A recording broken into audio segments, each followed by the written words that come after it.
ज्ञानाञ्जनशलाकया चक्षुरुन्मिलितं येन तस्मै श्रीगुरुवे नमः। श्रीचैतन्यमनोभीष्टं स्थापितं येन भूतले स्वयं रूप कदा मह्यं ददाति स्वपदान्तिकम्। वन्देऽहं श्रीगुरो श्रीयुतपदकमलं श्रीगुरुं वैष्णवांश श्रीरूपं सागरजातं सहगना ललिता सहगना रघुनाथान्वितं तं सजीवं साद्वैतं सावधूतं परिजनसहितं कृष्ण चैतन्यदेवम् श्री राधा कृष्ण पदान् सहगना ललिता श्री विशाखान्वितांश्च नमः ओं विष्णुपादाय कृष्ण पृष्ठाय भूतले श्रीमते भक्तिवेदांत स्वामिन्निति नामिने। नमस्ते सारस्वते देवे गौरवाणी प्रचारिणे निर्विशेष शून्यवादी पाश्चात्य देश तारिणी। हे कृष्णा करुणा सिंधु दीनबंधु जगतपते गोपेश गोपिका कांत राधा कांत नमस्तुते। तप्त कांचन गौरांगी राधे वृंदावनेश्वरी वृषभानुसुते देवी प्रणमामि हरिप्रिये। वाञ्छाकल्पतरुभ्यश्च कृपा सिन्धुभ्य एव च पतितानां पावनेभ्यो वैष्णवेभ्यो नमो नमः। जय श्री कृष्ण चैतन्य प्रभु नित्यानंद श्री अद्वैत गदाधर श्रीवासादि गौर भक्त वृंद। हरे Krishna Krishna Krishna Hare Hare Hare Ram Ram Ram Hare Hare. Hare Krishna. So welcome to the Isopanisad bhaktisashtri class. In the last class we finished mantra 5. So today we will take up mantra 6. Just to give a recap of the section of the Isopanishads which we are dealing with. We found in the first section the invocation till mantra 3. The Ishavasya principle is discussed, and living in harmony and disharmony with the Ishavasya principle was discussed. Mantra 4 to 8 are discussing how, we have to understand the Ishwar. So how the Ishwar can be understood? By spiritual vision. So mantras 4 and 5 dealt with how the Ishwar is inconceivable to our intelligence. The transcendental attributes of the Ishwar were discussed in 4 and 5, which we finished. Now in mantra 6 and 7, how to develop that vision to see the Ishwar who is beyond material vision. So first we have to develop spiritual vision by seeing worldly things, events and people with equanimity. So that development of vision is discussed in mantra 6 and 7. And when that vision is further developed and directed to Ishwar, helps us to understand him. So that will be dealt in mantra 8. So today we are going to discuss mantra 6, which speaks about the vision, developing the spiritual vision to see worldly things with equanimity. Okay, let's go to mantra 6. Yastu sarvani bhutanya atmannevanupashyati sarvabhuteshu chatmanam tato na vijigupsate. He who yahatu systematically sees. Eva anupashyanti. Anupashyanti, pashyanti means to see. Eva anupashyanti means to see systematically or to see according to Shastra. Everything in relation to the Supreme Lord. Sarvani Bhutanya Atmana. Who sees all living entities as his part and parcels. And who sees the Supreme Lord within everything. Sarva Bhuteshu Chatmanam. Never hates anything or any being. Tato na vijigupsate. So this is a very similar verse in the Bhagavad Gita. Also, there is a verse which is very similar to this mantra of the Isopanishads. Anyone knows which verse you can correlate with the Bhagavad Gita verse? Anyone can think about which verse of the Bhagavad Gita? Now all, at least the bhaktisashtri students have completed their Bhagavad Gita, so they should be able to answer.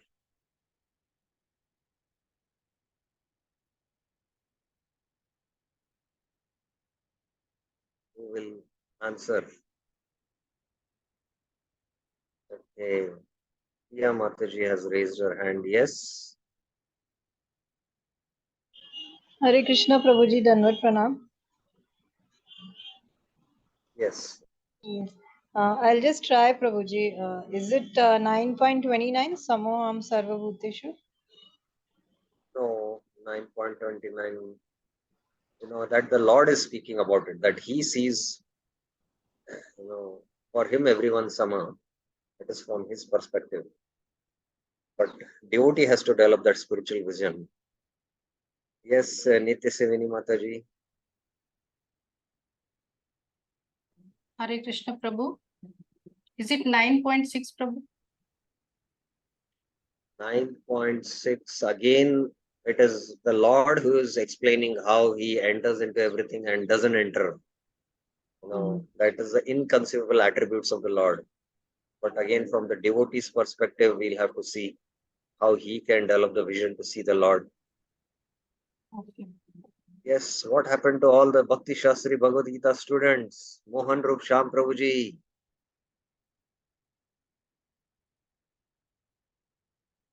By now, you should have been thorough with the Bhagavad Gita, left and right, top to bottom. Yes, Be able to Prabhuji, quote like a lawyer. Which verse? The Bhagavad Gita.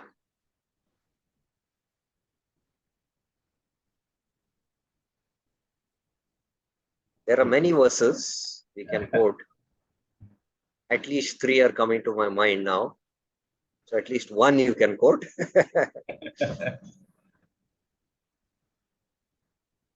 Anyone else would like to try? Anyone else? Okay, Dwarkadish Prabhuji. Yes. Dwarkadish Prabhuji, yes.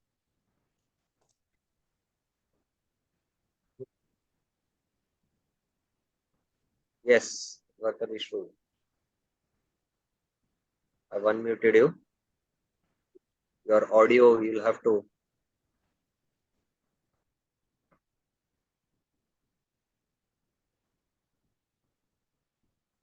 Yeah, I've unmuted you.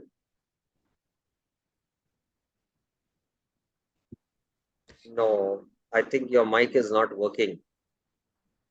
Okay, one Mataji has typed the answer correctly. Yes, this is applicable, but before that also there is another verse which explains. So I will just take you through those verses. One is Yagyatva na punarmoham evam yasasi pandava yena bhuta sheshani yasmin bhutani sarvani is there na yena bhuta sheshani drakshasi atmani drakshasi atmani. So here the verse says, sarva bhuteshu chatmanam is come na atmani eva pashyati, So it's very similar, you can see. Yena bhuta sheshani drakshasi atmani atomayi. They are all in me. So this is the vision which by which you don't fall in illusion now. That means you have developed spiritual vision. And Mataji had quoted 5.18, but before that there is na datte kasyachit papam na chaiva sukritam vibhu ajnanena avritam tena muyanti jantava. And jnanena tu tad ajnanam esham nashitam atmana tesham aditva jnanam prakashati tatparam. And then 5.18 is there. Vidya Vinay Sampanya Brahmani Gavyasini Suniche Vasvakacha Pandita Samadarshana. He develops this equal vision because he is able to see that the Paramatma is there, Tat Param, there in the heart of every living being. So these are the verses which we can quote. Okay. So now, what is the link to Mantra 6? Mantra 4 and 5 spoke about the inconceivable attributes of the Absolute Truth. Mantra 6 and 7 will speak of how to develop spiritual vision towards worldly things, events, and people. And this vision can aid to see spiritual in the material and ultimately the Absolute who is beyond the material. If you want to see the Absolute Truth who is beyond the material, first see the spiritual in the material. See the spiritual in the material. This is very important. Please remember this. And then you can see the Absolute Truth who is beyond the material. Try to see within the material how there is spiritual. So this is the vision we need to develop. Okay, so this is very straightforward, the commentary of Srila Prabhupada. Prabhupada speaks about the Kanishta Adhikari, paragraph 1, the Madhyam Adhikari, paragraph 2, paragraph 3, he speaks about the Uttam Adhikari. And how now ekatvam, oneness, that oneness, how false oneness can be there and real oneness can be there. So Prabhupada makes a distinction. So we will look into that, false and what is real.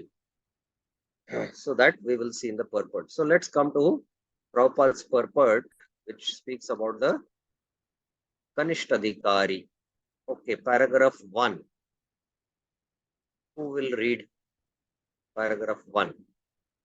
Okay, what I will do is, before I discuss the Kanishtadhikari, Madhyamadhikari and the Uttamadhikari in 1, 2, 3, let us go to the slides and understand this. This we have taken in our Bhakti Rasamrita Sindhu and Nectar of Devotion, Nectar of Instruction. But again, it is relevant here. And sometimes repeating the fundamental concepts is important so that we become clear about the concepts. So understanding the terminologies Kanishta Adhikari, Madhyam Adhikari and Uttam Adhikari. This is a very vast topic. And of course, what I'm presenting now is not the complete true picture to understand, but at least the terminologies they'll understand. So the term Kanishta, Madhyama and Uttama, in English you will say as a beginner, intermediate and advanced. So these terms have different meanings based on the context and the concept. Please remember, context and the concept in which you are using it. So it's not that all Kanishta meanings, Adhikaris means, it refers to only a specific thing. It differs. Like a mathematics student who is studying 2nd standard, 10th standard and 12th standard. So all three are mathematics student, but the 2nd standard mathematics student is a Kanishta. The 10th standard mathematics student is a Madhyama. The 12th standard is a Uttama. But now from a higher perspective, a 12th standard and a graduate engineering mathematics and postgraduate PhD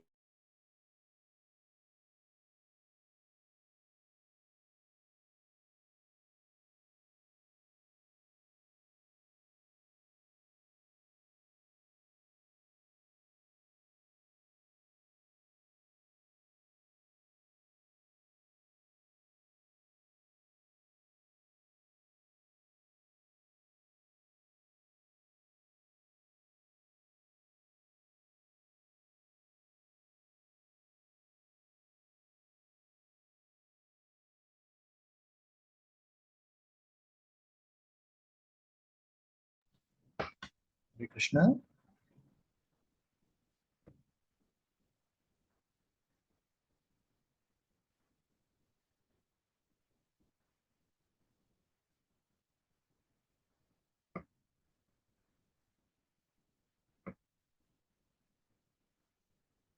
Yeah, sorry, there was a break in the net connection. I have changed the net connection. Hopefully, it will work.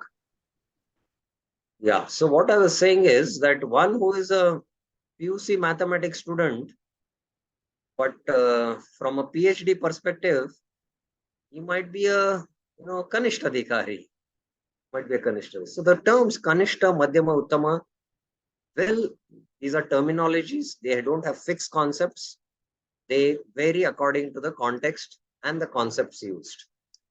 So in general, from Shraddha to Bhajan Kriya is Kanishta Adhikari. Again, somebody who is prior to Shraddha and still not attained Shraddha also can be in the Kanishta Adhikari level. Please remember. Please remember that. Okay. But this is in general sense. Shraddha to Bhajan Kriya. Anarth Nivriti to Asakti. Anarth Nivriti, I mean the end of Anarth Nivriti stage, not the beginning stages of Anarth Nivriti. So here you can drag this little more, in fact. So he's a Madhyama. Frankly speaking, it is the Nishta to Asakti in one sense. And the Bhava and Prema are Uttamadhikari. Now, this, this is a general sense. And based on the perspective which you are looking, now the Kanishta, Madhyama and Uttama can be varying. It can be different. From the Bhagavad perspective, it can be completely different. From the Bhakti Rasamrit Sindhu, it can be completely different. And from the Chaitanya Charitamrita, it can be completely different. So it can go to a wide range of the definitions of Kanishta, Madhyama and Uttama. But this is in general sense. I hope it is clear. Okay, now there is also something called as the Kanishta Madhyama. The Kanishta Madhyama is there. There is the Kanishta, and there is the there is a Kanishta, there is a Kanishta Madhyama, and then there is a Madhyama who is a Madhyama Kanishta, who is a Madhyama, and a Madhyama Uttama, who is intermediate somewhere here. Then there is a Kanishta Uttama, there is a Madhyama Uttama, and the Uttama also. So like that, there are different classifications you can do within that also. The sub-classifications, I mean. Anyway, we'll not go into the sub-classifications now. That will be too much for us. But just these terminologies are also there. I just wanted to point it out. Now let us see types of persons qualified for Vaidhi Sadhana Bhakti. Bhakti Rasamrita Sindhu. Adhikari to practice Shuddha Bhakti.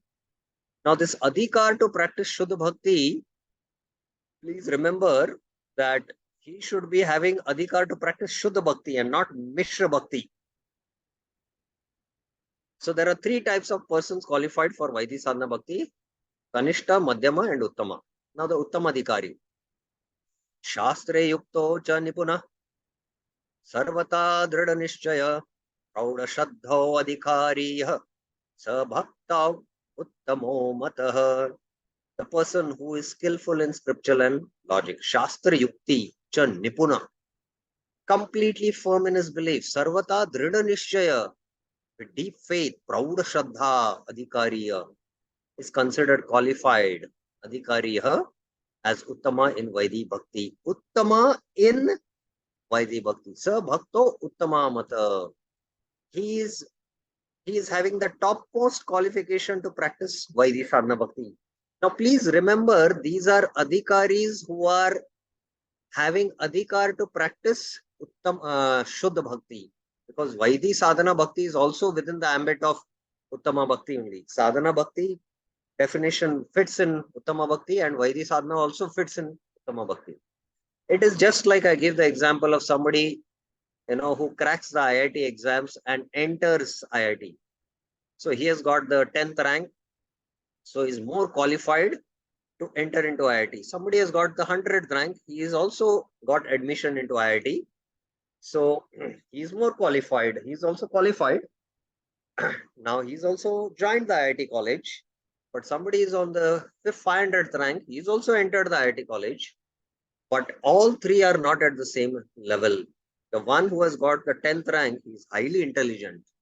So something like that is a Uttamadhikari, Shastra Yukta Nipuno. He's got Adhikari to practice Shuddha Sadhana Bhakti, especially Vaidhi Sadhana Bhakti. That's the point. The Madhyamadhikari. Yaha Shastra Adesho Anipuna Shraddhavan Sato Madhyama. The person who is not fully conversant with scriptures, like the Uttamadhikari, Yaha Shastra Adesho Anipuna. He is Nipuna, but not as expert as the Uttamadhikari, but has firm conviction in them. To Shraddhavan. He is like Bhagavan. Bhagavan means one who possesses Bhaga, the six opulences. Dhanavan means one who possesses Dhana. But he is also Shraddhavan. He has deep faith in the import of Shastras. Is known as a Madhyamadhikari. So here, Jiva Goswami, I think he makes this point. In this verse, Shastradishu Anipuna means he is not as conversant with scripture as the Uttamadhikari. This means that when a strong challenger presents his points, he cannot establish the correct conclusion. Shraddhavan means he is still firmly convinced in his mind of the scriptural conclusions. Although he is not able to establish the correct conclusions, he is still firmly convinced about the conclusion of the Shastras. Kanishta Adhikari, Yo Bhavet Komala Shraddha Sa Kanishto Nigadyate. One who has weak faith, Komala Shraddha, because of even less knowledge of scriptures than the Madhyamadhikari, is called a Kanishta. The person's faith is just conviction in the meaning of the scripture without knowing much. A Nipuna in this case means a little knowledgeable. Having weak faith means that it is possible to break his faith by different scriptural reasoning. So he is a Kanishta Adhikari. Now here the Adhikar and the Adhikari, based on faith and knowledge. Uttama has both. Madhyama has faith. Knowledge is a little less compared to Uttam. Kanishta has, very less faith, very less knowledge. So that's how you can classify. Now the three Adhikaris according to nectar of destruction. Krishneti yasya giritam manasadriyeta dikshasti chet pranatibishcha bhajantamisham shushaya bhajana vigyam ananya anya indadishunya hridayipsita sangalabdya. So one should mentally honor Manasadriyet, the devotee who chants the holy name of Lord Krishna. Even once he chants, although he's not practicing spiritual life, he has just come to the temple and he just heard the Mahamantra. And when he goes out in the market, he sees a Hare Krishna devotee and he says Hare Krishna. So because he has taken the name Krishna, he is a Kanishta. And the Madhyamadhikari should offer him respects. One should offer humble obeisances, Pranatvi, to the devotee who has undergone spiritual initiation. Dikshasti Chet, one was taking Diksha, and is engaged in worshipping the deity. Bhajatam Isham.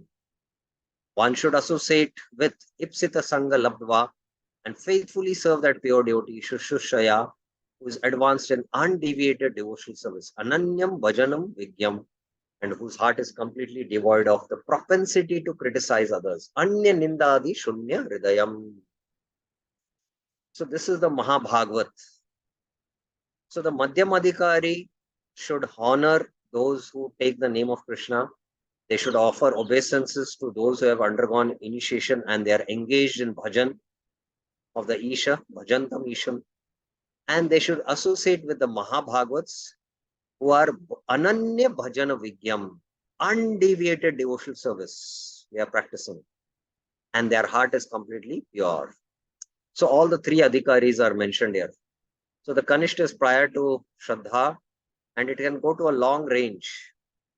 And the Madhyam is end of Anarth Nivritti to Asakti, and the Uttamadhikari is Bhava to Prem.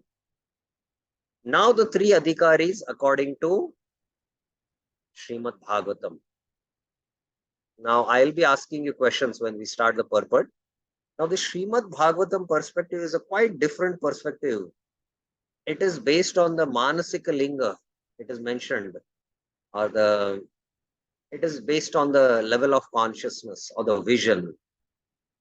Sarvabhutesha yah pashyet bhagavat bhavamatmana bhutani bhagavat atmanya esha bhagavatottama. The most advanced devotee, Bhagavatottama, sees within everything, Sarva Bhuteshu Iha Pashet, the soul of all souls, Atmana, the supreme identity of Godhead Sri Krishna, Bhagavat Bhavam. Consequently, he sees systematically everything in relation to the Supreme Lord and understands that everything that exists is eternally situated within him. Bhutani Bhagavat Atmana.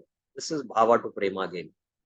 The Madhyamadhikari, Ishwaretad Anineshu, Bhalisheshu Dushatsu cha, Prem Maitri Kripopeksha, Yaha Karoti Samadhyama.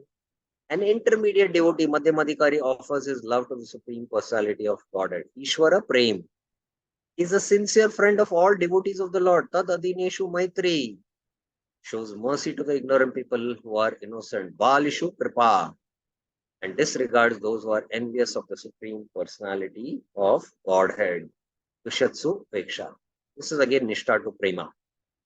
Because Uttamadhikari also can come from the Prema stage to Madhyamadhikari to preach. So that's why it is from Nishtha to Prema, the stages. The Kanishtadhikari. Archayameva Hare Pujam Yah Shraddaye Hete Na Tad Bhakteshu Chaneshu Sa Bhakta Prakrita Smrita. The devotee, Yah Bhakta, who faithfully engages Shraddaya Ihate in the worship of the deity in temple, Hareva Archayam Eva Pujam, but does not behave properly towards other devotees, Na Tad Bhakteshu, people in general, Chaneshu, is called Prakrita Bhakta or a materialistic devotee, so Prakrita Smrita, and is considered to be in the lowest position, Kanishta. So this Kanishta again has a very, very wide range. Although it is just mentioned here as Anarth Nivritti, but it can go to a very wide range. The vision can go to a very wide range. Not only one who is worshipping the deity, one who comes and takes darshan of the deity, he can be in the conception that, deity is only present in the temple, but, it is not there in the heart of every living being, and he doesn't worship that same deity in the form of Paramatma in the heart of every living being. So again, this is a wide range, but just in a general sense here, it is mentioned as Anarth Nivritti. Okay, now classification of adhikaris based on Chaitanya Charitamrita, Sanatana Shiksha. Now this is exactly Bhakti Rasamrita Sindhu, Shastri Ukta Nipuna, Dhrida Shraddha, Uttam Adhikari. Based on 3 adhikaris who can practice a Vaidhi Sadhana Bhakti. And Shastri Ukta Nahi Jane, Shraddhavan. There also the word Shraddhavan is there. And he is Bhagyavan. And then the Kanishta, Komala Shraddha. Say Kanishta. Krame Krame Bhakta Hobe Uttam. So, slowly, the adhikar to practice, we get adhikar when we from Kanishta go to Madhyama and then go to Uttama, like that. Now, this is the last terminologies on Kanishta, Madhyama, Uttama, again from the Chaitanya Charitamrita to the Kulina Gram Vasis. But the Kulina Gram Vasis asked Mahaprabhu, we are Grahasthas, what is our duty? Mahaprabhu said, Nama Sankirtan, Vaishnava Seva. How to recognize a Vaishnava? So Mahaprabhu said, Prabhu kahe Yandra Muke Shune ek bar, Krishna Naam Sei Puja Shreshta Sabakar. Once a person takes the name of Krishna, he is the best among the human beings. And he is a Kanishtadhikari. So he can be prior to Shraddha here. And the Madhyamadhikari, the next year when they asked the same question, Mahaprabhu repeated the same answer. Do Vaishnava Seva and chant the holy names. How to recognize a Vaishnava? Krishna, this time Mahaprabhu said, Krishna Naam Nirantar Yahara Vadani. A Madhyamadhikari is constantly chanting the holy name. Say Shresht Vaishnava Shreshta Bhaje Tanra Charan. A person who is always chanting the holy name of the Lord, Krishna Naam Nirantar Yahara Vadani, is to be considered a first class Vaishnava. is a Vaishnav Shrestha, and one should serve, it's duty to serve him. And then the next year, third year, again they asked the same question. Now this time Mahaprabhu said, Yahara darshane mukhe ase Krishna nam tahara jani betumi Vaishnava pradhan, the Mahabhagavat. Just by his darshan, other people, they get purified and they attain the sukriti by which from their mouth the holy name comes out. That means they are like Chintamani stone. Just coming in touch, people get purified and they become devotees. So this is according to Mahaprabhu's definition.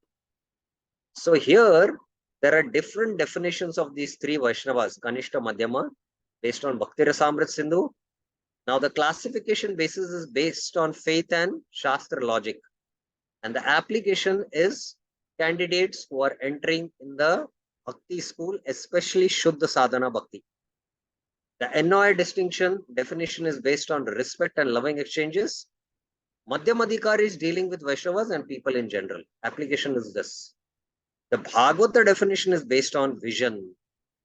And what is the vision of these three kinds of Vaishnavas in Vaishnava society or in society in general?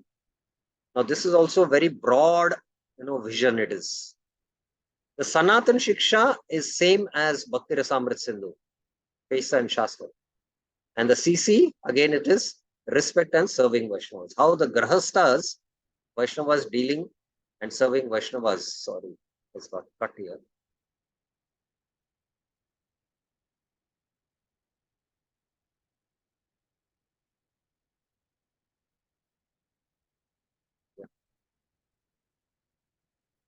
Yeah. Serving Vaishnavas and people in general. So that is the application. Okay, so we have covered the three paragraphs now. Kanishta, Madhyama, Uttama. I will go through those paragraphs very quickly. But before that, this whole concept of the terminologies of Kanishta, Madhyama, Uttama, which we discussed. Anyone has any questions?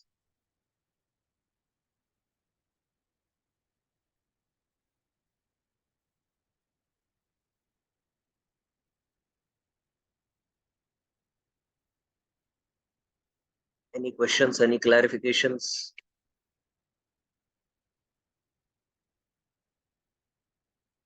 Okay, everyone has clearly understood the concepts of Kanishta, Madhyama, and Uttama. Very nice. Vinita Mataji. Yes. Hare Krishna, Prabhuji, Dandvat Pranam. Prabhuji, I have a question that these classifications, Kanishta, Madhyama, and Uttama, are based on our devotional service towards the Lord. No, no. Okay. It is based, but please understand, when we study from the Bhakti Rasamrit Sindhu perspective, it is based on the adhikari to practice bhakti. Okay. But when we study from the Chaitanya Charitamrit perspective, Kulinam Gramvasis, it is based on Nam. Anyone who takes a name once of Krishna, he is a Kanishta adhikari. Now, he is not practicing bhakti in one sense because he has just taken the name once when he comes to the holy dham or comes to the temple. So, but he's still a Vaishnava. But he's a Kanishta Vaishnava, according to Mahaprabhu. So, based on just taking the name, Naam Uchcharan Matrava Teni Vaishnava. Just by taking the name, he's a Vaishnava. So it cannot be just based on, one who is practicing bhakti. We have a conception of who is practicing bhakti. Everyone who is coming to the temple, having a kanti mala, following the four regulative principles, chanting 16 rounds, attending the classes. But there are outside people who don't come to the temple, who don't attend the regular classes, who are not part of the society of devotees, and they take name of Krishna once, but they are Vaishnavas, according to Mahaprabhu's definition. So we have to have this broad understanding of who is a Vaishnava. And Prabhuji, is there any downfall in this practice, what we keep doing? Like, can one, like Madhyama become Uttama, or Uttama become Madhyama, or Madhyama become Kanishta? Or once Okay, interesting question. Now, usually we have to go up from the Kanishta to the Madhyama and the Uttama. Again, these are different classifications, but they also, they meet at some place. But, again, it is very difficult. We should not try to, juxtapose both of them and try to get a understanding which intercepts the other and all. When we see from the Bhagavad perspective vision, we see from that angle. We see from the Bhakti Rasamrit perspective, we see from the Bhakti Rasamrit perspective. And, it all fits in our internal lens, you can say. It will all fit in our internal lens once we have the right knowledge and understanding. Generally, for those who are practicing bhakti, they have to go through the Kanishta Madhyama and come to the Uttama Adhikari to practice bhakti so that they can make swift advancement. And there is always evolving up. The more we understand the bhakti shastras and try to apply that teachings in our practice of bhakti, the more we, rise up. And yes, coming down, only if we commit offenses, we might come down. Otherwise, no, I would say. Okay, Prabhuji. It's difficult. What is difficult? When Maya, we are surrounded by Maya, so there are high chances that we have a mood swings, we have a this. So Yes, that is there. Now we are in Maya. We have 1% or 2% attraction towards Krishna. 99% attraction is towards Maya. But the more we engage in spiritual practices of reading, chanting, hearing, studying, slowly, slowly we'll get the adhikar, and slowly, slowly we will get the adhikar to practice Shuddha Bhakti. And then once we get that adhikar and we move forward, the more we'll get attracted to Krishna, and slowly our attraction towards Maya will come down. It is a matter of development of spiritual vision by spiritual knowledge. yes, that's true. Thank you, Prabhuji. Any other questions anyone has regarding these terminologies, what we discussed? Yes, Dr. Archana Mataji. Prabhuji, I have one query. Hare Krishna Dandavat Pranam. Yeah. Actually, when we practice the devotional service, there has to be a rising up. We have to climb a ladder in a ascending manner. But if I have to look at other devotee, I will use 1 feet glass. That is, I'll look at that devotee as per the vision of CC, right? At the basic grassroots level. We are looking at devotee at the very basic level. That is, once the devotee has taken the name of chanted Hare Krishna Mahamantra, he is a Vaishnava. Correct. So when we have to show the Bhutadaya, so it has to start with the basic level, right? Yes, basically in different circumstances it will vary. When we are in the outside world and somebody seeing us says Hare Krishna, we will see from Mahaprabhu's perspective, Nam Ucharan. But when we are in the association of devotees, he is also Kanishta, the person who just chanted the name. But when we come to the temple and all are practicing devotees, there also there will be Kanishta who are practicing, but they have not developed that vision. And they don't have Shastra knowledge. They are Shastra Anipuna,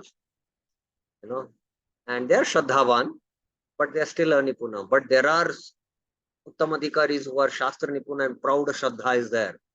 So then our vision will change of seeing who is a Kanishta Madhyama within the assembly of devotees. Within the outside world, it will have a different way of seeing things. So that's why I said you will have to wear different lens, and based on the context, you will have to deal with it. That's very important. I hope it is clear. Yes, I mean, here comes the role of concept and the context, right? Yes. Yes. Devhuti Kapil Prabhuji. Hare Krishna, Prabhuji. Prabhuji, I was just wondering, like, Can you speak a little loudly, please?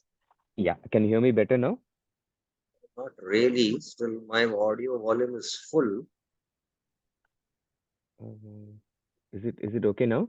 Yeah, okay. Yeah. So I was just wondering, like, at what circumstance we should be applying this principle or using this lens? Like, we should not be getting into like a mode of judgment, right? So I just want to understand, like, okay, during association alone, we'll have to, judge this and associate with devotees accordingly so that we progress in bhakti, or in general, we cannot keep judging people just because, we Yeah. are able to discriminate, right? So what is the Yeah, ideal see, circumstance to? basically, one thing we need to understand, that knowledge leads to development of vision. Knowledge leads to development of vision. If we don't have the knowledge and the understanding that who is a Kanishta, who is a Madhyama, you will not be able to understand whom to associate and take knowledge so that I can make further advancement. So this knowledge of who is a Kanishta Madhyama is not just to make discrimination and see others as inferior and ourselves as superior. No. It is based on how we can recognize Vaishnavas according to their different levels, and based on them, deal with them properly. Based on them, deal with them. And that is application of knowledge. It is not just being judgmental. It's not just judgmental. No. It is actually a development of vision which is happening by understanding this knowledge. Otherwise, you are blind. No? If you're just blind and you don't know who is a Kanishtadhikari and who is a Madhyamadhikari and who is a Uttamadhikari, and accordingly you don't deal with them, then you'll commit offenses. You see a Mahabhagavat and you should, offer him prostrated dandavats, but you don't do that because he's also, you feel he's just a Vaishnava. And you see a new devotee who just takes Hare Krishna, you will offer him dandavats. He will become proud. And he'll think, I'm a great person. He's offering me, Shakshara Dandavat. So you'll have to deal devotees according to their level of consciousness. And only when you understand that, and then you can elevate your consciousness to the highest levels. So that is why it is very important that we understand this knowledge. It's not just being judgmental. It's having the right understanding. Okay, so now let us go to the purport of Prabhupada. So here, Prabhupada mentions that this verse, he says, this is the description of the Mahabhagat, the great personality who sees everything in relation to the Supreme Personality of Godhead. Now, Prabhupada is explaining this statement or this verse based on nectar of instruction, nectar of devotion, Bhagavatam, or CC. Who will answer?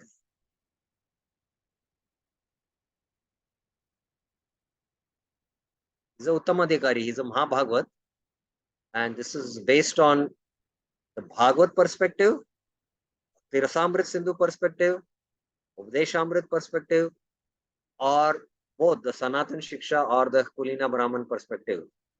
From which perspective is Prabhupada explaining this here when he says? Anyone? Think about it. We have now studied all the terminologies from all the perspectives. Yes, Devahuti Kapil Prabhuji. It's from a Bhagavad perspective because he's talking about the vision. Yes, it is Bhagavad perspective based on the vision. Yes, very good. The Supreme Lord's presence is realized in 3 stages. The Kanishta, lowest stage of realization. He goes to the place of worship such as a temple, church, mosque. Now, Prabhupada is very general here. He's giving a very general understanding. He's not speaking out only a Krishna temple. He's saying also church and mosque. According to his faith, Shraddha, worships according to the regulations. In this stage, devotees in this stage are consider the Lord to be present at the place of worship and nowhere else. That is their conception. That is their vision. They cannot ascertain who is in what position in devotional service. This is their, this is their level. Nor they tell who has realized the Supreme Lord. Such devotees follow routine formulas. Sometimes quarrel. Neophyte means new fights. They come up with new fights among themselves. Consider one type of devotion better than another. these Kanishtadhikaris are actually Prakrita, who are simply trying to transcend the material boundary and reach the spiritual. So as long as one is a Kanishtadhikari, he is on the material platform. He's still not got adhikar to practice Shuddha Bhakti. Only when you come to the spiritual plane, Shuddha Bhakti can begin. Now, Prabhupada in the second paragraph speaks about the Madhyamadhikari. And Madhyamadhikari, Ishvara, Tadadineshu, Balishu, Vishats. Ishvara, Prem, he adores. He considers him as the object of love. Maitriya, he makes friends. And those who are innocent, he preaches, tries to awaken dormant Krishna consciousness. And Vishatsu, Upeksha, he avoids the atheist. So Prabhupada is quoting the Bhagavad definition of Madhyamadhikari. And here, above the Madhyamadhikari is the Uttamadhikari who sees everything in relation to the Supreme Lord. Such a devotee does not discriminate between an atheist and a theist, but sees everyone as part and parcel of God. He knows that there is no essential difference between the vast learned Brahmana, a dog in a street, because both of them are part and parcel of the Lord. So Vidya Vinay Prabhupada is quoting here. Although engaged in different types of bodies. He sees that the Brahmana particle of the Supreme Lord has not misused his little independence given by the Supreme Lord, and that the dog particle has misused his independence and therefore punished by the laws of nature and being engaged in the form of a dog. Not considering their respective actions of a Brahman and dog, the Uttamadhikari tries to do good to both. And the example is of Shivanand Sen, who was taking a yatra of the Bengali devotees Jagannath Puri, and a dog also joined.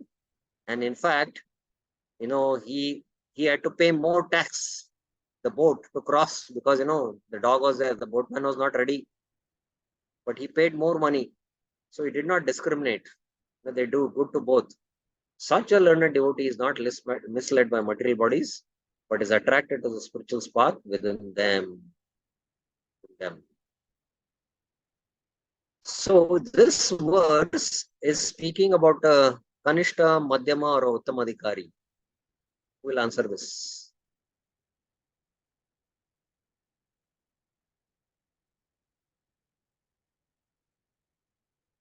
Mantra 6 is speaking about which Adhikari? Kanishta, Madhyama, and Uttama. What about others? What happened to others? Especially our bhaktisashtri students. Mohan Rupsham Prabhuji. Uttamadhikari, Prabhuji. He's a Uttamadhikari. Yes, he's a Uttamadhikari. Okay. Now, there is a hand which is raised. You have a question? Mohan Rupsham Prabhuji? Archana Mataji, you have a question? I just wanted to answer the question. It is Uttamadhikari. Okay, now next paragraph is paragraph 4. I mentioned 4 to 7 deal with this theme, and we will take that theme. Theme is bodily oneness is false. That is paragraph 4. Accept bodily diversity, realize spiritual unity. You cannot have on bodily platform oneness. At the spiritual platform, there is oneness, not at the bodily platform. So Prabhupada speaks about this in paragraph 4. So who will read paragraph 4?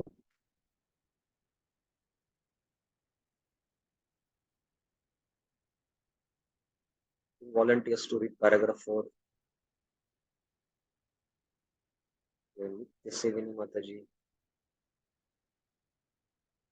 Yes. Those who imitate an Uttamadhikari by flaunting a sense of oneness or fellowship, but who behave on the bodily platform are actually false philanthropists.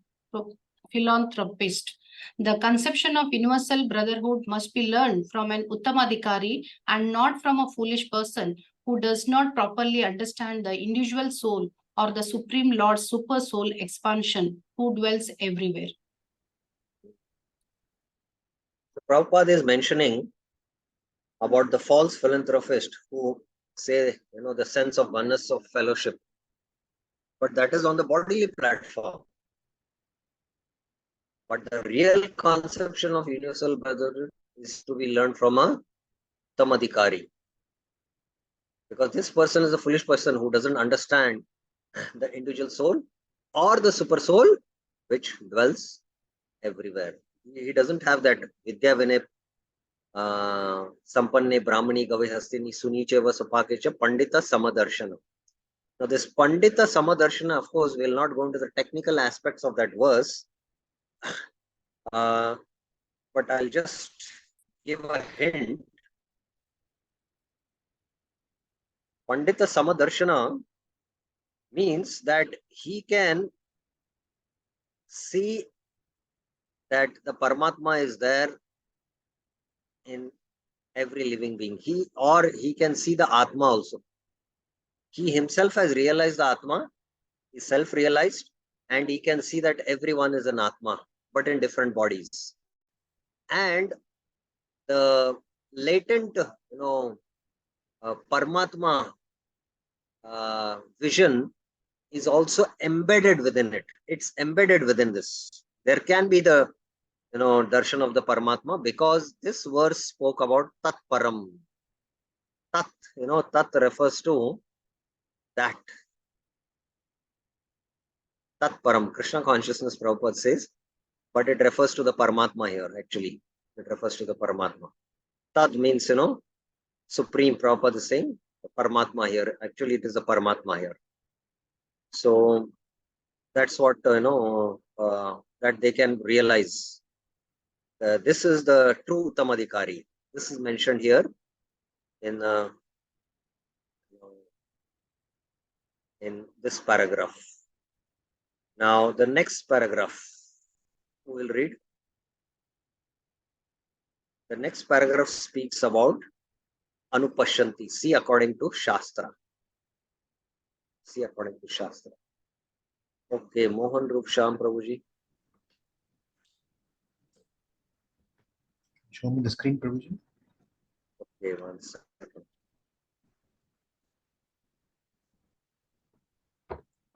It is clearly mentioned in the 6th mantra that one should observe or systematically see.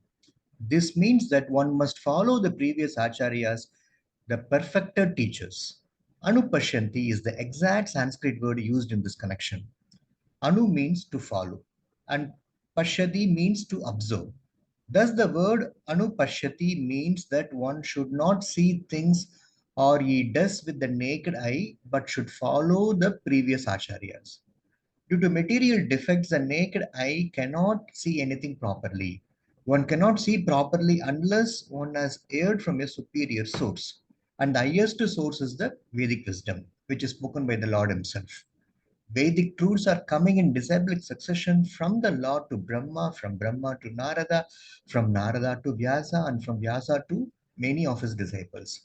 Formerly, there was no need to record the messages of Vedas, but because people in earlier ages were more intelligent and had sharper memories, they could follow the instructions simply by hearing once from the mouth of a bona fide spiritual master. Yeah. So here in this paragraph, Prabhupada speaks about here Anupashyanti. Eva Anupashyanti. So Anu can have different meanings. Anu means to follow. Anu means continuous. Anu means, Anu can have also meanings, other meanings. Anu is a prefix here. But here Prabhupada says Anu means to follow. Pashyanti means to see, to observe.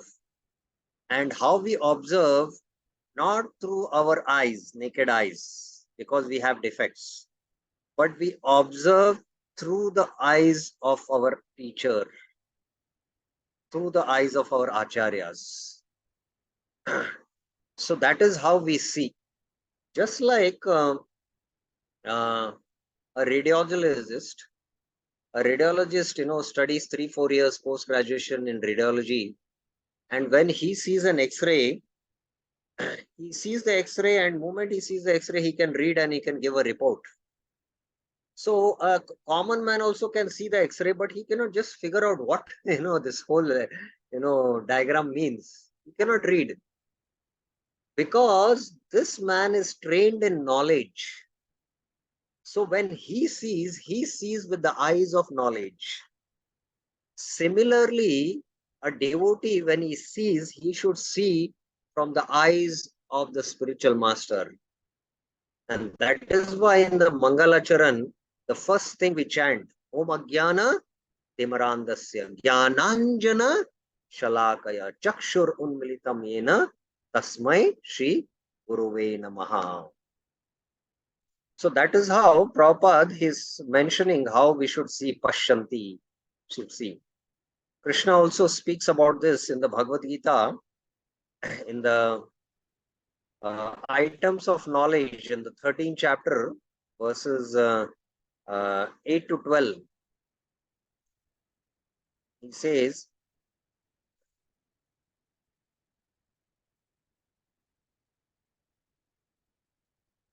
Dukkha doshanu anudarshanam janma mrityu jara vyadi dukkha doshanu darshanam. So here the word has come anudarshanam. So darshan or pashyati is also same, and here anu also has come. So darshan means vision, and darshan means also to see from the vision of the Shastras. Darshan also means philosophy. So to see through the eyes of wisdom. So there is these four faults. Janam, Mrityu, Dara, Vyadi, Dukkha, Doshanu, Darshanam. One, he sees these four faults in this material world. And today the world, Maya, acts in such a way that when a person starts growing old, his hair starts turning white, it's an indication that the body is deteriorating and you're coming closer to death.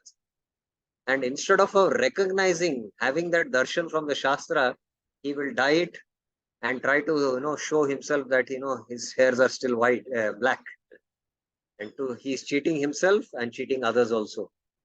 So real darshan means to see from the eyes of the Shastras. And that's why Prabhupada in the purport is mentioning Anu means to see from the Vedas, Vedic truths, which is coming from Lord to Brahma, Brahma to Narad, Narad to Vyas, and to his disciples.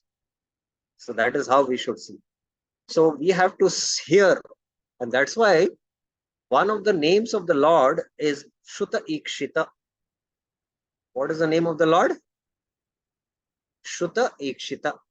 So what is the meaning? What is the meaning of Shuta Ikshita? What is the meaning of Shuta Ikshita?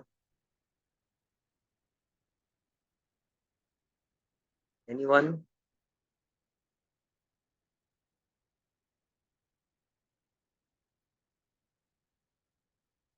Dr. Archana Mataji has heard this, I think, in one of our previous classes. So even Birendra Yadav has heard. So we'll ask the bhaktisashtri students. Sri Valli Mataji, what is the meaning of Shuta Ikshita?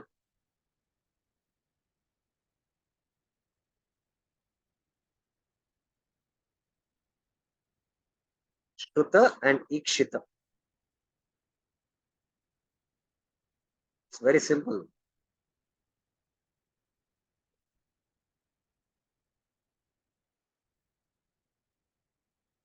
Anyone would also try. Yes, Archana Mataji. I don't remember the previous, but I'm just using my logic. Shruta means Shruti Vedas, and Ikshita I don't remember. Okay. Anyone else would like to try Shruta Ikshita? Just think Shruta and Ikshita.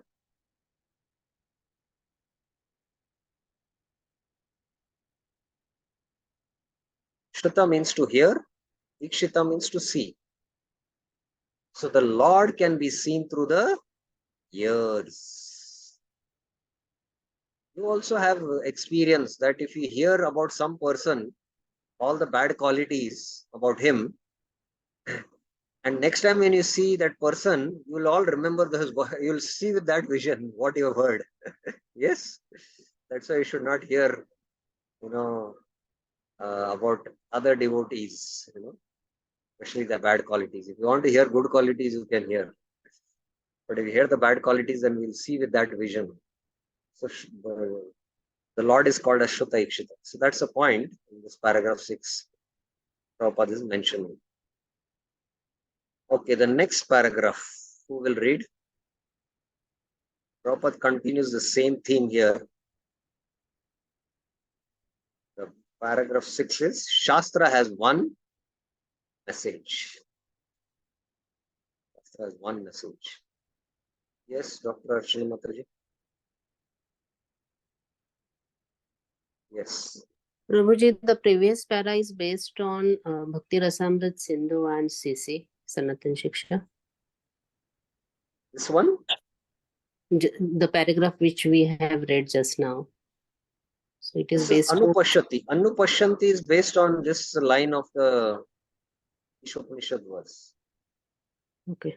We are discussing Anupashyanti. This entire paragraph is speaking about Anupashyanti. Okay. Next paragraph, who will read?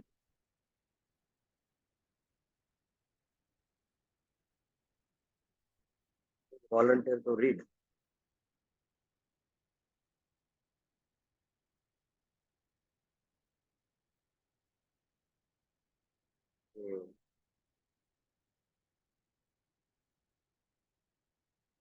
Vijendra, I don't know. Vijennath Sharma Prabhuji. Prahat Kirtan Prabhuji. Yes. Hare Krishna. Yes. At present, there are many commentaries on the revealed scriptures, but most of them are not in the line with Srila Vyasadeva, who originally taught the Vedic wisdom.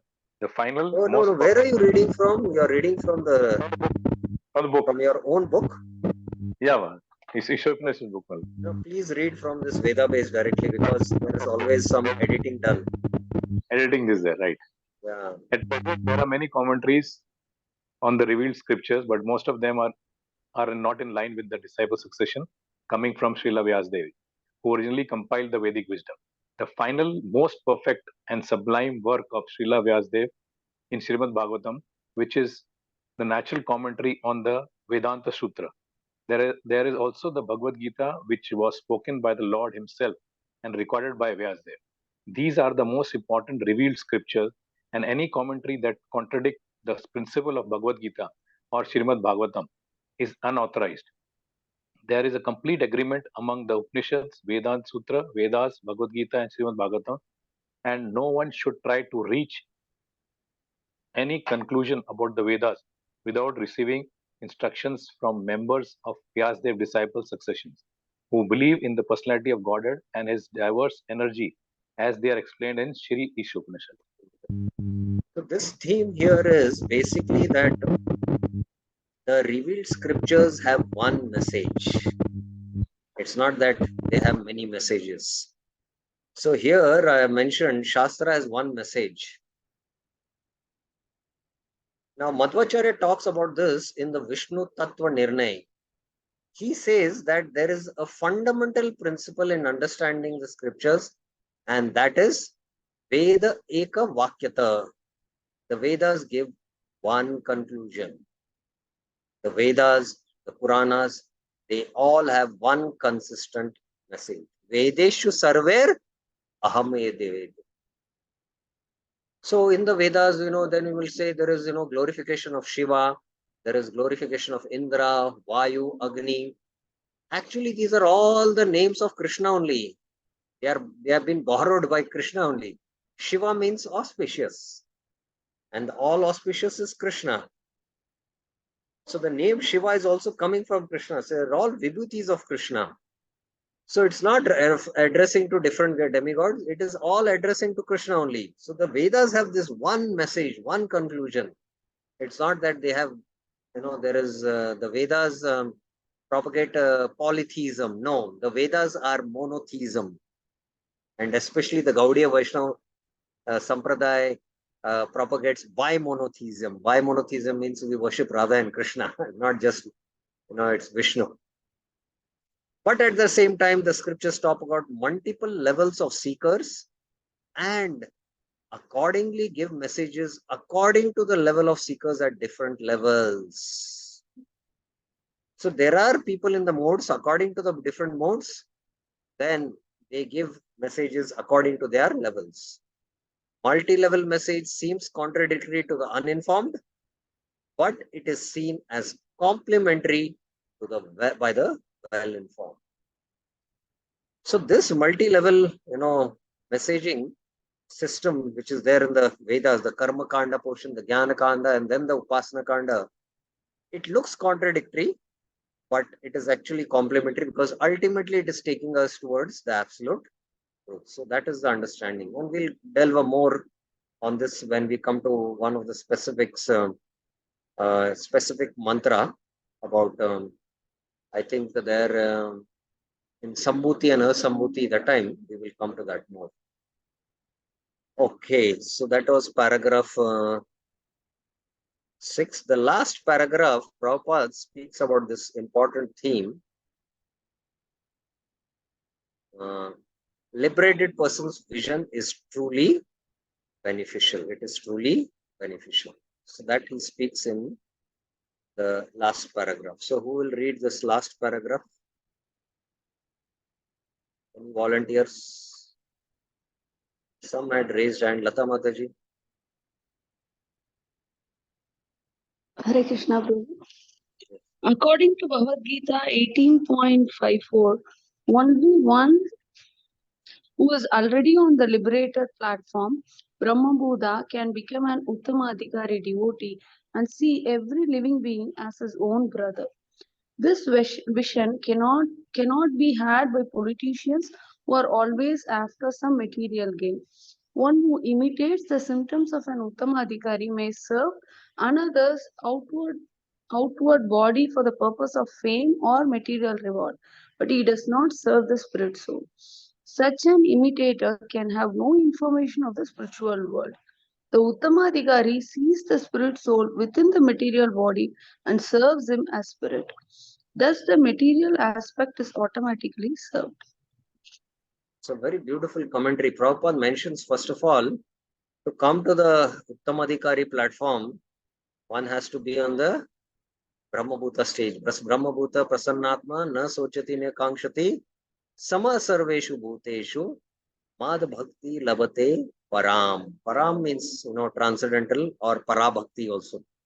So your para bhakti begins from the Brahmabhuta platform. Please remember that. It begins from the Brahmabhuta platform. So you become a adhikari in the sense of Bhakti Rasamrit Sindhu. We get the adhikari to practice Shuddha Bhakti. And he has that spiritual vision by which he is able to see every living being as spirit soul. So this is spiritual vision. And Prabhupada is here contrasting with the, politicians who, who want to serve everyone as, universal brothers, but they do it for some material gain. And they serve just the outward body for some fame or reward. And he cannot actually serve the spirit soul. And neither he has information of the spiritual world. But Prabhupada is mentioning the Uttamadhikari sees the spirit soul within the material body and serves him as spirit. Serves him as spirit. Thus, the material aspect is automatically served. So this, one should have a clear understanding. Sometimes there are philanthropic organizations who do a lot of philanthropic work in terms of doing a lot of charitable works. And they are just serving the outward body. They are not serving the spirit soul because they have not attained that Uttamadhikari platform level, Brahmabhuta Prasannatma. And it might seem spiritual, but it is not at all spiritual. Please remember that. Whereas someone who is a Uttamadhikari and he's serving, means he's serving the spirit soul by giving instructions and also at the same time taking care of the material aspect. So Prabhupada makes a very, very interesting statement in this context, which I would like to show in the Srimad Bhagavatam, first canto, first chapter itself, the 6th verse or the 7th verse. Okay.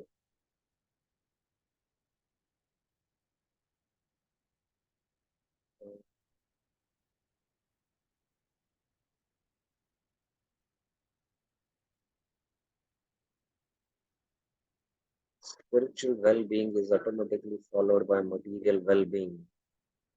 It's a very famous statement.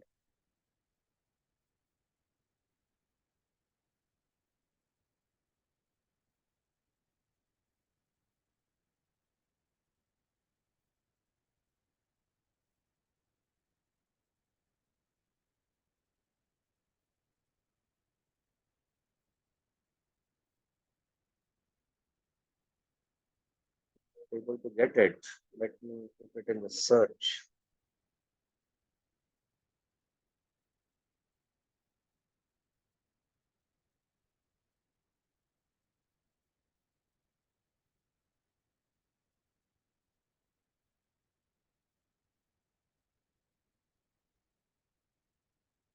Yeah. Let's see.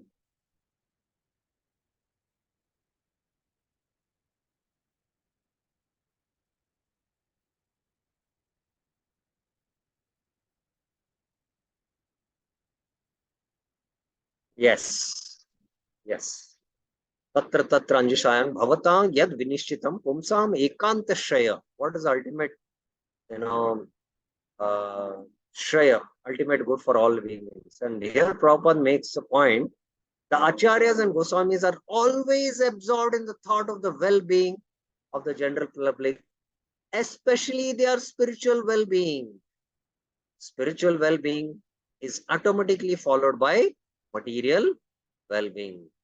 But nowadays there are some, so-called spiritual organization. They speak about first, material well-being at the bodily level, the mental well-being at the mental level, and then you come to the spiritual well-being. But Prabhupada is not saying that. The acharyas therefore give directions in spiritual well-being for the people in general. So the same statement is being echoed here, that thus the material aspect is automatically served. So both have to be taken care, but first you have to serve the spirit. Serve the spirit. And that, only one who has come to this platform can do that. Either one who's having that vision or one who's having that knowledge and serves. Right? So there is a lot of difference of a doctor serving a patient, he's treating the body, and a devotee doctor serving the patient. He will serve the body, mind, as well as the soul. Especially treating him as a soul, he then serves the body and the mind. That is the understanding we should have. I hope it is clear. Okay, any questions regarding mantra 6? Complete the mantra 6 discussion. Yes, Dr. Archana Mataji. Prabhuji, I have one question related to philanthropy or the prima facie, the devotee. We can take the example of Kanishta Adhikari, who is into bhakti and he is doing philanthropy. So this philanthropy also will not fall under the category of spiritual. Prima facie it looks like, but what exact activity you're talking about? We'll have to be very specific, because if I'm giving donations or I'm providing services in the temple, but there is a hidden cause of that is a completely spiritual activity. It's not a philanthropic activity. It's completely a devotional activity. You are giving donation to temple for the Lord's service.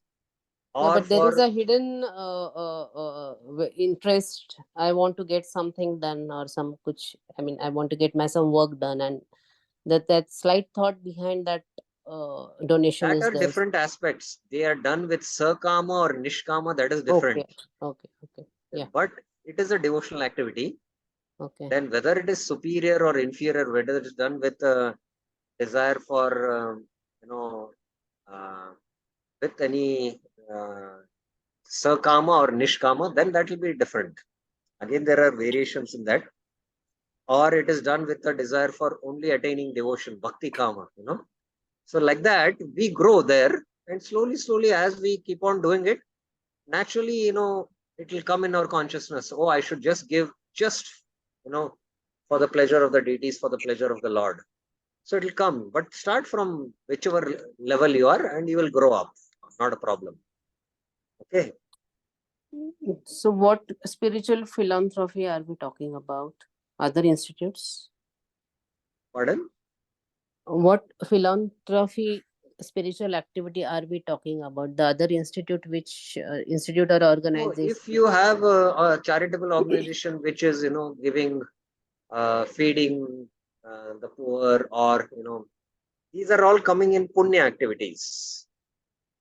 They're coming in punya activities. And that's why Prabhupada expresses these are all karma yoga, but you have to bring the Ishavasya principle into it.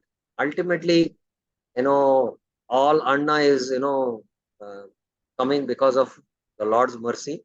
And that's why we offer the Anna Bhoga to Lord Vishnu. And then if you give it as prasad, then it becomes, a spiritual activity. So you have to, karma yoga, we have to include the Ishavasya principle, then it is spiritual. Otherwise, it will just a material pious activity, which will have a material pious reaction. That's the distinction. Yes, Ananga Kishori Mataji. Hare Krishna Prabhuji. Prabhuji, my Yes. question is, I'll tell you specifically. So if some devotee is in hospital and they require someone to drop prasad to their No, can you to the speak a little hospital loudly, every. please? Am I Yeah, audible now? better.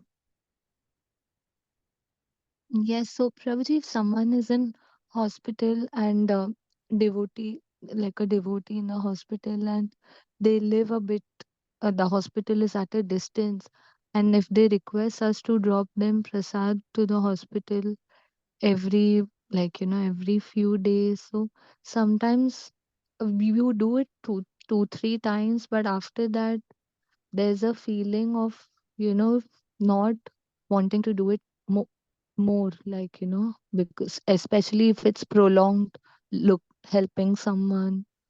So in spite of having the knowledge, so about the spiritual world and information of compassion, why do as devotees, I don't know about others, but I lack that service attitude to serve other devotees? Why does that happen?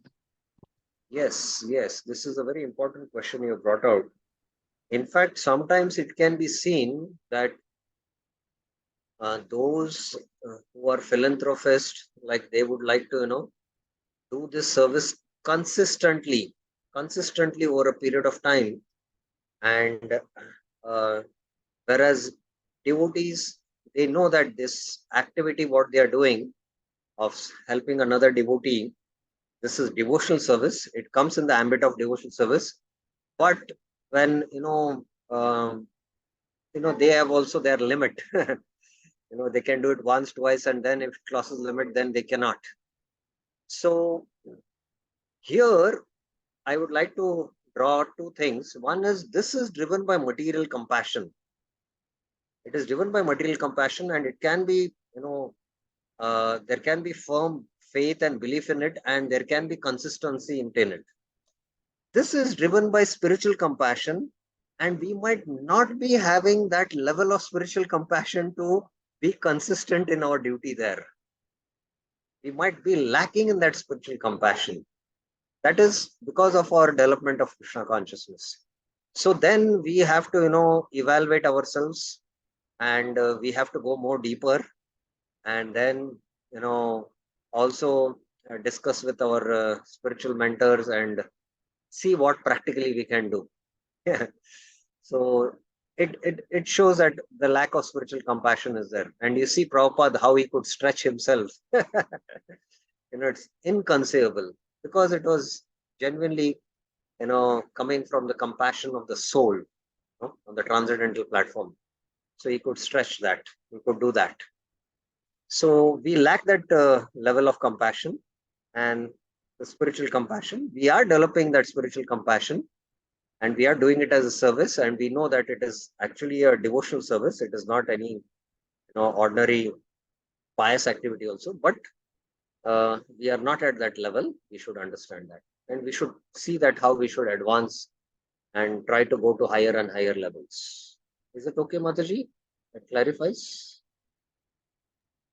Yes, Prabhuji, but I don't know. I feel, is the philosophy making me hard-hearted sometimes? Is it acting contrary to what it's supposed to do to me?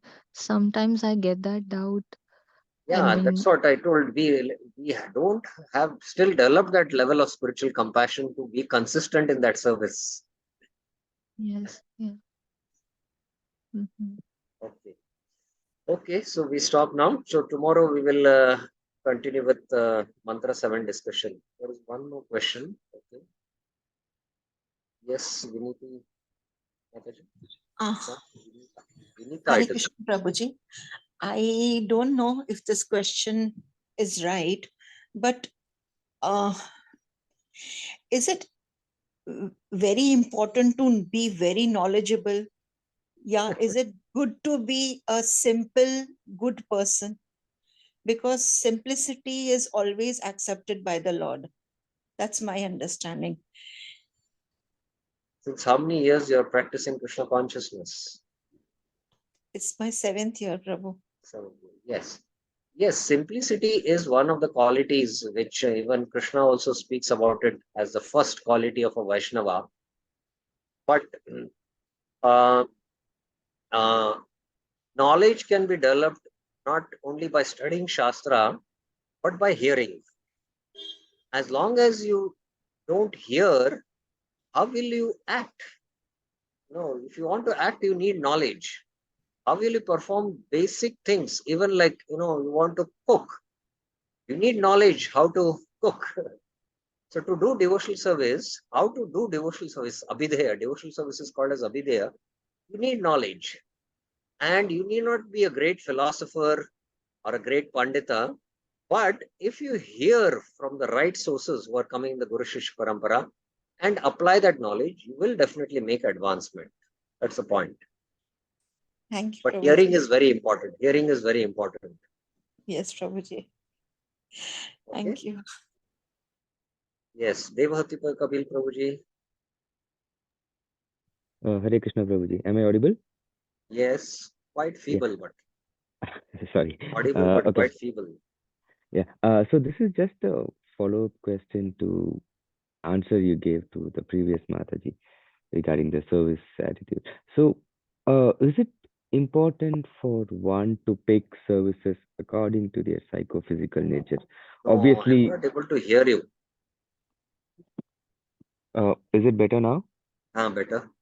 Yeah. What I'm trying to understand here is it important for one to pick up services according to their psychophysical nature? Obviously, we do know that the Yuga Dharma is Harinam Sankirtan, and Yes, it yes. was propounded by Yes, Mahaprabhu. one has to do services based on his psychophysical nature, because that is compatible, for the body in which that soul is living. So, like I give this example, Shariram Kevalam Karma. This is what Krishna tells to Arjuna in the 4th chapter. Shariram Kevalam Karma. So this Shariram Kevalam Karma will vary. For a Brahmana, he can just sleep on the ground, in a small hut. But for a Kshatriya, he's dedicated to sadhu, he's surrendered, but he would lead a nice sofa, to sleep. So the body has its needs for maintenance, and the subtle body has its needs. The subtle body, if it is doing an activity which is not according to nature, then it is incompatible and he'll always feel uneasy. So one has to, according to his psychophysical nature, take services and dovetail that psychophysical nature and purify that conditioned nature until he comes to the transcendental platform. Once he's on the transcendental platform, then he can do, anything, because now he's not conditioned by the modes. So one has to come to that platform. Until then, there will always be, specifics based on the psychophysical nature. Is it clear? So can one's psychophysical nature change when they progress in bhakti? No, I'm not able to hear you. Maybe we'll stop because time okay. is up. You can just record and send me the question, Okay, and Prabhu. I will try to answer in the group. So we'll stop here. Yeah. We have finished mantra 6. So tomorrow we'll take up mantra 7. Shri Isopanisad ki Jai, Srila Prabhupada ki Jai. Hare Krishna.